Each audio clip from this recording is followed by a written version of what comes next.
Hi, welcome back to another video. Having good core strength is important to perform most daily activities.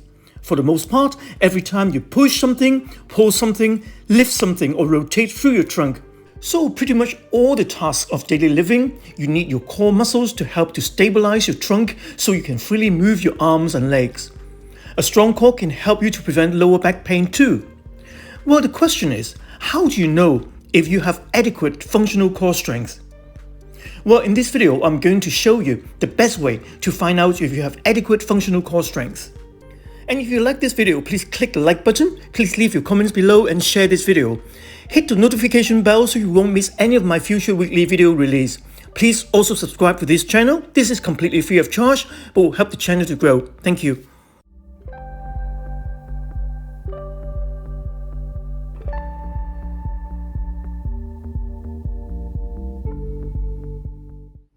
And before we talk about how to test your core strength, here is a quick reminder. The core is a group of muscles that stabilizes and controls the pelvis and spine, and therefore influences the legs and upper body. Core strength is less about power and more about the subtleties of being able to maintain the body in ideal postures, to unload the joints and promote ease of movement. So, for an average person, this helps them to maintain the ability to get on and off the floor to play with the kids, stand up from a chair, sit comfortably at the desk, or vacuum and rake without pain. For athletes, it promotes more efficient movement, therefore preventing injuries and improving performance. Having a strong or stable core can often prevent overuse injuries. As we age, we develop degenerative changes in the spine. The structures of the bones and cartilage are subject to wear and tear. However, very often, we're able to completely control and eliminate symptoms with the appropriate core exercises. This is because having strong and stable postural muscles helps to expand the bones and other structures, allowing them to move better. Actually, people with good core strength learn to identify and activate the muscles needed to accomplish the task. Learning to activate the core requires concentration and leads to being more in tune with your body. Well, there's so many ways to test your core strength. But before I demonstrate to you the 10 quantitative tests for your core strength, I would recommend that you take these 2 preliminary tests first. Because if you fail these 2 tests, there's little point going further to the quantitative one. First up, top-down flexion, upper abdominal test. So you're trying to curl up from a supine position. If you're unable to flex your lumbar spine, you fail the test. To pass the test, you need to be able to curl your trunk. Use the abs to flex the spine, not your hip flexors.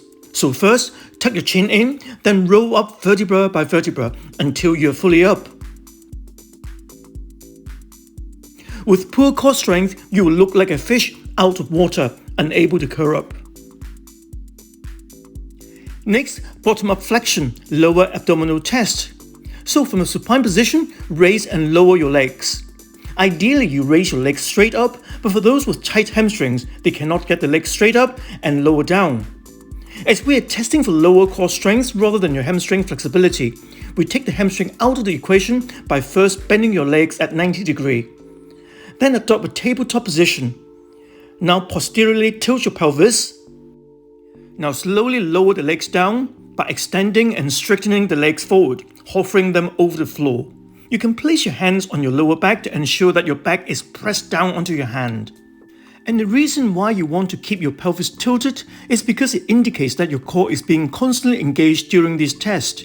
When you engage your core, the pelvis will be tilted backwards. This demonstrates that you have good coordination of your abdominal muscles to control your trunk with movement. Your rectus abdominis and external obliques muscles need to coordinate and work together to stabilize the lower back and abdomen during the leg lowering procedures. Alternatively, you can also try to raise your legs straight up without bending your knees. From there, slowly lower your legs down. With both options, the key is to maintain a posteriorly tilted pelvis at all times with your lower back flat on the ground. If you are unable to maintain a flat back during these core strength tests, but starting to arch your back, it could mean that you are unable to engage your core during the exercise, indicating that you have a weak core. It could also mean that your abdominal muscles are not working together to stabilize your lower back and torso. And once you have passed the above tests, we can go ahead to measure or score your core strength quantitatively. First exercise, forearm plank. This exercise will test your abdominals, serratus anterior, and also your upper body strength. Ensure that you keep your core engaged with your glutes tightened throughout this test. And then measure the length of time you can hold the plank position in good form. If you can hold the plank for 1 minute, you get 1 point, 2 minutes, 2 points, 3 minutes, 3 points, 4 minutes, 4 points, 5 minutes, 5 points. So record the score. Next, core test, side plank to the left. If you can hold for 30 seconds, you get 1 point. If you can hold for 60 seconds, you get 2 points. 90 seconds, 3 points. 120 seconds, 4 points. 150 seconds, 5 points. And we repeat the side plank on the right hand side. Remember to keep your core engaged. You get 1 point for 30 seconds, 2 points for 60 seconds, 3 points for 90 seconds, 4 points for 120 seconds, and 5 points for 150 seconds. The next test is the L-sit hold. If you can hold for 10 seconds, you get 1 point. If you can hold for 20 seconds, you get 2 points. If you can hold for 30 seconds, you get 3 points. 40 seconds, 4 points. And 50 seconds, 5 points. The next test is the supine crunches with knees up.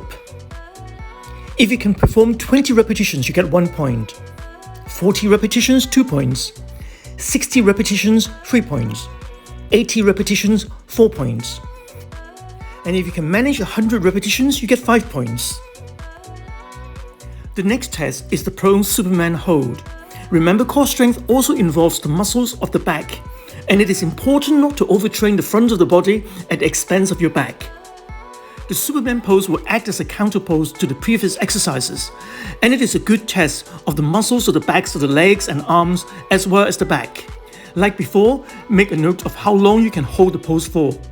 You get 1 point if you can hold for 30 seconds, 2 points for 60 seconds, 3 points for 90 seconds, 4 points for 120 seconds, and 5 points for 150 seconds. But remember, come out of the pose if you have any pain in your lower back. The next test is the glute bridge, but remember you're using your glute to propel your body up, not your lower back or your hamstrings. And if you can perform 10 repetitions, you get 1 point. 20 repetitions, 2 points. 30 repetitions, 3 points. 40 repetitions, 4 points. And 50 repetitions, 5 points. The next test is the hollow hold. Start lying on the back with your arms extended overhead on the floor and legs straight resting on the mat. At the same time, and with control, lift your arms, head and shoulder blades and legs off the floor.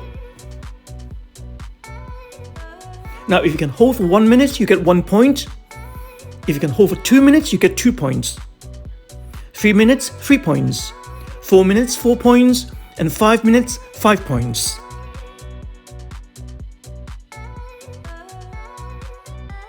The yoga tree pose is a great way to test your core strength and balance. Even the slightest improvements in balance can lead to significant health benefits. Let's start by balancing on your left leg. If you can hold for 10 seconds, you get 1 point. 20 seconds, 2 points. 30 seconds, 3 points. 40 seconds, 4 points. And 50 seconds, 5 points. Let's repeat the same exercise on your right leg. If you struggle to balance with your left foot all the way up your right thigh, you can try placing your left foot on top of the right one as demonstrated. And if you can hold for 10 seconds, you get 1 point, 20 seconds, 2 points, 30 seconds, 3 points, 40 seconds, 4 points, and 50 seconds, 5 points. Now add the score up for the previous 10 exercises, and if you score 40 to 50 points, you have got extremely good core strength. 40 to 44 points, you get B grade. 35 to 39 points, C. 30 to 34 points, D. And if you score 29 points or less, you fail the test and you need to focus on improving your core strength.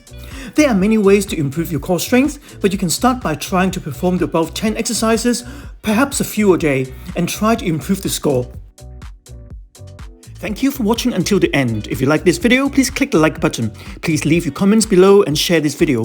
Hit the notification bell so you won't miss any of my future weekly video release. Please also subscribe to this channel. This is free of charge, but will help the channel to grow. If you're interested in improving your health and fitness or losing weight, if you suffer from or wish to prevent back pain, please take a look at my book, which is now available from Amazon worldwide. Thank you.